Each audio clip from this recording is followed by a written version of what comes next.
நடிகரும் முக்குலத்தோர் புலிப்படை அமைப்பின் தலைவருமான கருணாஸ் தன்னுடைய பிறந்த நாளை முன்னிட்டு தமிழ்நாடு முதலமைச்சர் மு க ஸ்டாலினை சந்தித்து வாழ்த்து பெற்றார். சென்னை செனட்டாப் சாலையில் உள்ள முதலமைச்சரின் முகாம் அலுவலகத்தில் தனது குடும்பத்தினருடன் சந்தித்து நடிகர் கருணாஸ் வாழ்த்து பெற்றார்.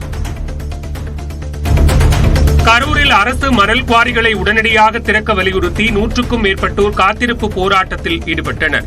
முறைகேடுகள் தொடர்பான அமலாக்கத்துறை சோதனை காரணமாக கடந்த செப்டம்பர் மாதம் முதல் தமிழ்நாடு முழுவதும் உள்ள மணல் குவாரிகள் மூடப்பட்டுள்ளன. இதனால் தங்களின் வாழ்வாதாரம் பாதிக்கப்பட்டுள்ளதாக கூறி தமிழ்நாடு அனைத்து மணல் லாரி உரிமையாளர்கள், ஓட்டுநர்கள் மற்றும் மாட்டு வண்டி உரிமையாளர்கள் சங்கம் சார்பில் காத்திருப்பு போராட்டம் நடைபெற்றது.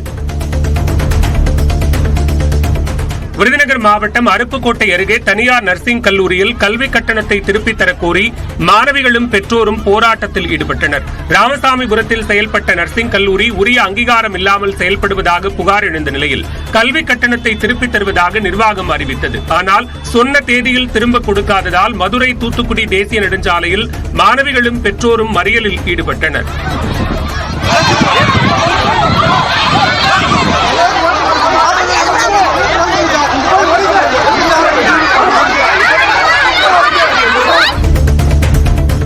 தென்கொரியாவைச் சேர்ந்த அமெரிக்க வீரர்கள் இணைந்து கூட்டு ராணுவ பயிற்சியில் ஈடுபட்டனர்.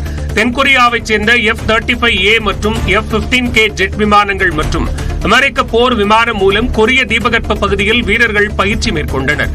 இது இந்த ஆண்டின் முதல் வான்வழி பயிற்சி என தென்கொரியா தெரிவித்துள்ளது.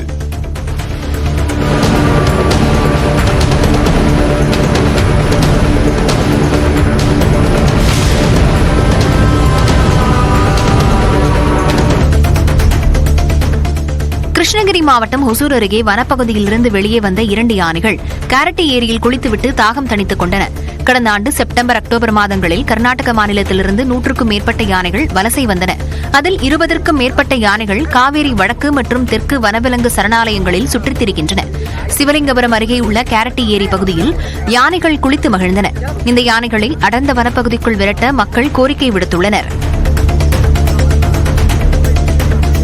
புதுக்கோட்டை மாவட்டம் திருமயம் அருகே அங்கன்வாடி கட்டடம் சிதிலமடைந்திருப்பதால் குழந்தைகளுடன் பெற்றோர்கள் காத்திருப்பு போராட்டத்தில் ஈடுபட்டனர். திருமயம் அருகே திருவானைக்காவல்பட்டியில் உள்ள அங்கன்வாடி மையத்தில் சுமார் 25க்கும் மேற்பட்ட குழந்தைகள் பயின்று வரும் நிலையில் கட்டடம் மிகவும் சிதிலமடைந்திருப்பதால் குழந்தைகளை அனுப்ப மாட்டோம் என கூறி பெற்றோர்கள் காத்திருப்பு போராட்டத்தில் ஈடுபட்டனர். அரிமளம் வட்டார வளர்ச்சி அலுவலர்கள் புதிய கட்டடம் கட்டப்படும் என உறுதியளித்ததை அடுத்து பெற்றோர்கள் கலைந்து சென்றனர்.